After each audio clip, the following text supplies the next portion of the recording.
Di Undang-Undang Nomor 12 Tahun 2011 itu memuat peraturan perundang-undangan, diantaranya ada 7 peraturan perundang-undangan.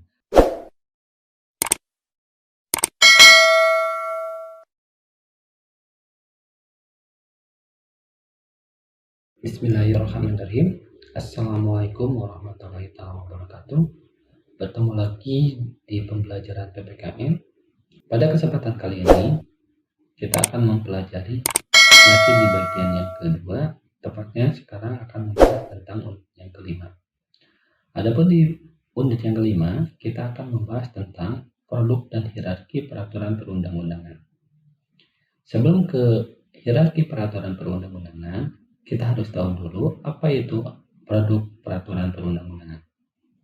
Yang namanya peraturan perundang-undangan adalah peraturan yang tertulis yang memuat norma hukum yang mengikat, sifatnya yang mengikat secara umum dan atau ditetapkan oleh lembaga negara atau lembaga yang berwenang, ya, melalui apa? Melalui prosedur yang telah ditetapkan oleh peraturan perundang-undangan itu sendiri.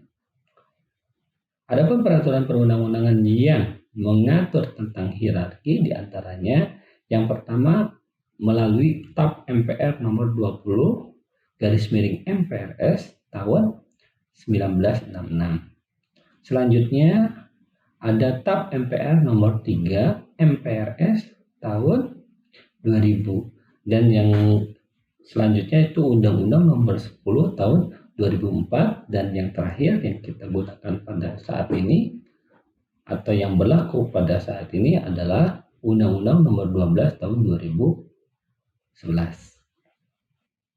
Di Undang-Undang nomor 12 tahun 2011 itu memuat peraturan perundang-undangan, diantaranya ada 7 peraturan perundang-undangan. Ya, mungkin rekan-rekan bisa lihat tabelnya, di mana di 7 peraturan perundang-undangan tersebut diantaranya yang pertama yaitu Undang-Undang Dasar NRI tahun 1945. Tahapan yang kedua atau susunan yang kedua itu ketetapan MPR atau kita sering sebutkan itu TAP MPR. Selanjutnya undang-undang atau Perpu, dan tahapan yang keempat yaitu PP atau peraturan pemerintah, dan yang kelima adalah peraturan presiden atau Perpres, yang keenam Perda atau Perda provinsi, dan yang terakhir adalah Perda kabupaten atau kota. Saat ini kita memiliki Undang-Undang Nomor 12 Tahun 2011 tentang pembentukan peraturan perundang-undangan, di mana undang-undang ini mencakup tahapan. Tahapan apa saja? Ya, mulai dari perencanaan, penyusunan, pembahasan, pengesahan atau penetapan, dan pengundangan sebuah peraturan perundang-undangan. Nah, di Undang-Undang Nomor 12 Tahun 2011 ini, gitu kan, menyangkut semua, gitu kan, semua tahapan. Tahapan apa? Tahapan pembentukan peraturan perundang-undangan, ya kan? Di antaranya tahapan perencanaan, penyusunan, pembahasan, pengesahan atau penetapan, dan pengundangan sebuah peraturan perundang-undangan. Dalam proses pembentukan peraturan perundang-undangan, ya kan, masyarakat berhak memberikan masukan, ya kan? Masyarakat di sini maksudnya semua warga Indonesia berhak memberikan masukan secara lisan dan atau tertulis melalui yang pertama, banyak cara masyarakat memberikan masukan maupun lisan ataupun tertulis melalui salah satunya RDPU. Apa itu RDPU? Rapat dengar pendapat umum, ya kan? Yang selanjutnya kunjungan kerja yang dilakukan oleh siapa? Yaitu oleh anggota legislatif. Dan yang selanjutnya sosialisasi dan atau melalui forum-forum seminar, karya atau diskusi. Ya, di sini masyarakat dilibatkan dalam peraturan perundang-undangan, ya kan? Selanjutnya Mengapa undang-undang ini dipandang penting, gitu kan? Mungkin ada pertanyaan di benak kalian. Apa sih esensinya peraturan perundang-undangan tersebut di negara kita, gitu kan? Sebesar apa kepentingan peraturan perundang-undangan di negara kita ini? Ada dua faktor, ya kan? Ada dua asumsi atau ada dua dasar. Ada dua dasar kenapa peraturan perundang-undangan dipandang penting, ya kan? Ada beberapa pertimbangan diantaranya sebagai berikut. Yang pertama, karena atau untuk mewujudkan Indonesia sebagai negara hukum. Kita tahu negara kita itu adalah negara hukum, ya. Contoh, nah, untuk lebih jelasnya, apa maksud dari negara hukum? Kita tahu ideologi kita itu adalah ideologi Pancasila. Sila yang pertama itu ketuhanan yang Maha Esa.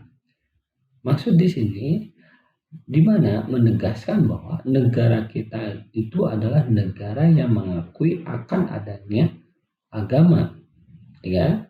Negara yang mengakui akan adanya agama, bukan negara yang tidak mengakui akan adanya agama. Namun bukan berarti negara kita itu berdasarkan salah satu agama. Karena apa? Negara kita itu berdasarkan hukum, ya. Negara kita adalah negara yang mengakui akan adanya agama, namun bukan negara yang berdasarkan salah satu agama. Karena negara kita itu adalah negara hukum atau kita kenal dengan rule of law, ya kan? Berdasarkan apa? Berdasarkan Undang-Undang Dasar pasal 1 ayat 3 yang berbunyi negara kita itu adalah negara hukum. Nah, ini yang jadi dasar kenapa peraturan perundang-undangan atau undang-undang dipandang penting, ya kan? Dalam kehidupan ketatanegaraan kita ini. Yang pertama yaitu untuk mewujudkan Indonesia sebagai negara hukum. Maka negara berkewajiban melaksanakan pembangunan hukum nasional yang dilakukan secara terencana, terpadu dan berkelanjutan dalam sistem hukum nasional yang menjamin perlindungan hak dan kewajiban segenap rakyat Indonesia berdasarkan Undang-Undang Dasar Negara Republik Indonesia tahun 1945. Itu yang menjadi dasar kenapa undang-undang dipandang penting. Itu yang pertama. Yang kedua, apa? Yaitu untuk memenuhi kebutuhan masyarakat atas peraturan perundang-undangan yang baik. Perlu dibuat peraturan mengenai pembentukan peraturan perundang-undangan yang dilaksanakan dengan cara dan metode yang pasti, baku dan standar yang mengikat semua lembaga yang berwenang membentuk peraturan perundang-undangan. Seperti itu. Mungkin lebih jelas ya. Mungkin jelas ya untuk yang poin yang kedua.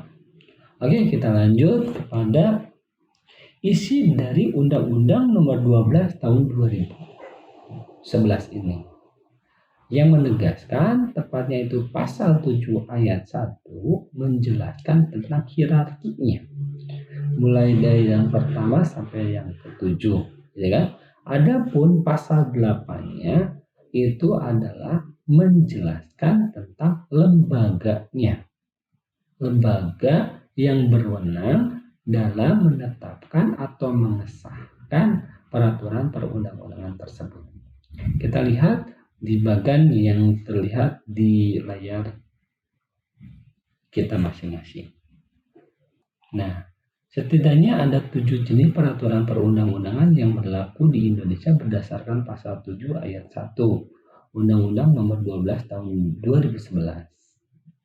Berikut adalah jenis dan hierarki peraturan perundang-undangan yang berlaku di Indonesia terdiri atas. Yang pertama, Undang-Undang Dasar Negara Republik Indonesia tahun 1945. Yang selanjutnya ketetapan MPR. Yang selanjutnya undang-undang atau peraturan pemerintah pengganti undang-undang, dan selanjutnya peraturan pemerintah, peraturan presiden, peraturan daerah provinsi, dan yang terakhir peraturan daerah kabupaten dan kota. Nah, oke. Kita lanjut. Sekarang ada pertanyaan. Siapa yang berwenang menetapkan atau mengesahkan dan apa materi muatan masing-masing perundang-undangan tersebut? Di benak pikiran kita mungkin ada pertanyaan seperti itu. Lantas siapa yang berwenang menetapkan atau mengesahkan dan apa materi muatan masing-masing peraturan perundang-undangan tersebut?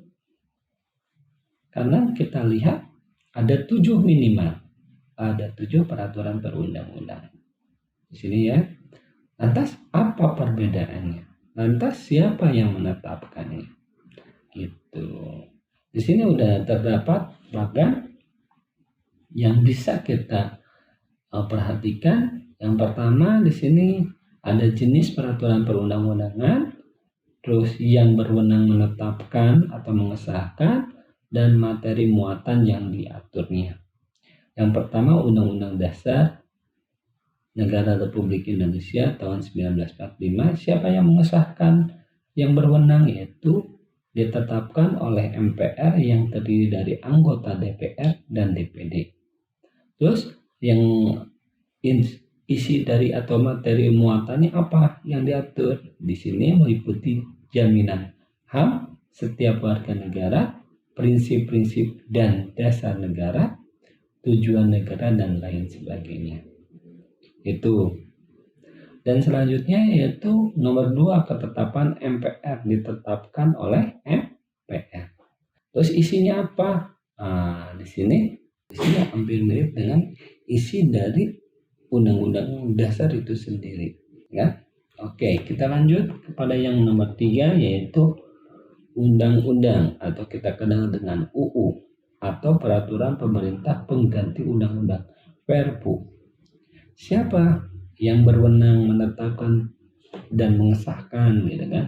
Di sini ada rencana undang-undang yang telah disetujui bersama oleh DPR dan Presiden, ya, disampaikan oleh pemimpin DPR kepada Presiden untuk disahkan menjadi undang-undang dalam jangka waktu paling lambat 7 hari sejak tanggal persetujuan bersama.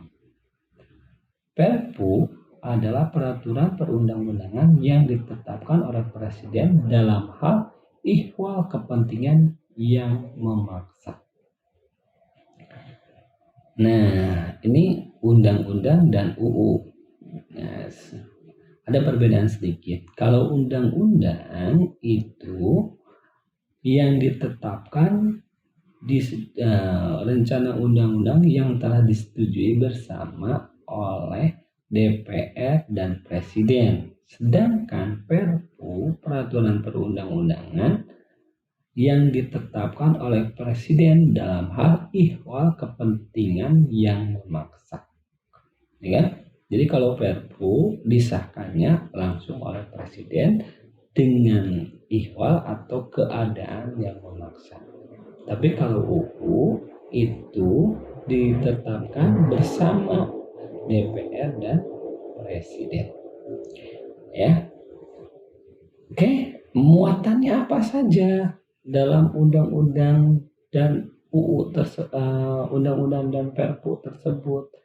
Materi muatan yang harus diatur dalam undang-undang berisi yang pertama, pengaturan lebih lanjut mengenai ketentuan Undang-Undang Dasar RI tahun 1945, dan yang kedua, perintah suatu undang-undang untuk diatur dengan undang-undang.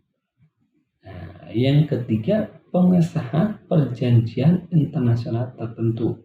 Dan yang keempat, pemenuhan kebutuhan hukum dalam masyarakat. Materi muatan Perpu sama dengan materi muatan UU, cuma prosesnya saja. Yang keempat adalah PP atau peraturan pemerintah. Siapa yang mengesahkan? Ditetapkan oleh presiden untuk menjalankan undang-undang sebagaimana mestinya. Materi muatan PP berisi materi untuk menjalankan undang-undang sebagaimana mestinya. Oke, yang selanjutnya yang nomor 5, peraturan presiden. Ditetapkan oleh presiden untuk menjalankan perintah peraturan perundang-undangan yang lebih tinggi atau dalam menyelenggarakan kekuasaan pemerintah. Isinya materi yang diperintahkan oleh undang-undang, materi untuk melaksanakan PP atau materi untuk melaksanakan penyelenggaraan kekuasaan pemerintah. Mudah-mudahan rekan-rekan paham ya. Dan yang keenam yaitu perda daerah provinsi. Ini siapa yang mengesahkan rencana perda provinsi yang telah disetujui bersama DPRD provinsi dan gubernur, disampaikan oleh pemimpin DPRD provinsi kepada gubernur. Jadi yang merancang itu DPRD provinsi, bersama-sama disahkannya dengan gubernur, dilaporkan oleh DPRD provinsi kepada gubernur untuk ditetapkan menjadi perda provinsi. Isi muatannya apa saja? Jadi bisa saja penjabaran lebih lanjut peraturan perundang-undangan yang tertinggi di sini, misalkan dari peraturan presiden, Perpres, atau menjelaskan PP atau yang lainnya. Atau di sini isinya itu muatan dalam rangka penyelenggaraan otonomi daerah, tata cara otonomi daerah. Jadi yang namanya perda provinsi bisa saja perda provinsi Jawa Barat dan perda provinsi Jawa Tengah akan berbeda muatannya, tata caranya, karena ini disesuaikan dengan penyelenggaraan otonomi daerah itu sendiri, dengan salah satunya menampung kondisi khusus daerah, ya kan? Menampung kondisi khusus daerah provinsi Jawa Barat dan Jawa Timur akan berbeda muatannya karena potensi daerah tersebut berbeda juga. Makanya yang namanya perda provinsi itu tidak sama, ya kan? Disesuaikan dengan daerah itu sendiri. Dan yang terakhir, peraturan daerah atau kita kenal dengan perda kabupaten. Siapa yang mengesahkan atau yang berwenang? Yaitu rencana perda kabupaten kota yang telah disetujui bersama oleh DPRD kabupaten kota dan bupati. Wali kota disampaikan oleh pemimpin DPRD kabupaten kota kepada bupati wali kota untuk ditetapkan. Jadi yang membuat itu hasil kesepakatan dari anggota DPRD kabupaten kota, hasilnya diserahkan kepada bupati wali kota untuk apa? Untuk ditetapkan menjadi perda kabupaten dan kota. Itu materinya sama dengan perda provinsi. Perda kabupaten kota juga berisi materi muatan dalam rangka penyelenggaraan otonomi daerah tingkat kabupaten kota, gitu ya. Dan tugas pembantuan serta menambung kondisi khusus suatu daerah atau penjabaran lebih lanjut peraturan perundang-undangan setingkat yang lebih tinggi. Selain 7 jenis peraturan perundang-undangan di atas, pada pasal 8 Undang-Undang Nomor 12 Tahun 2011 juga mengakui jenis peraturan perundang-undangan yang lain.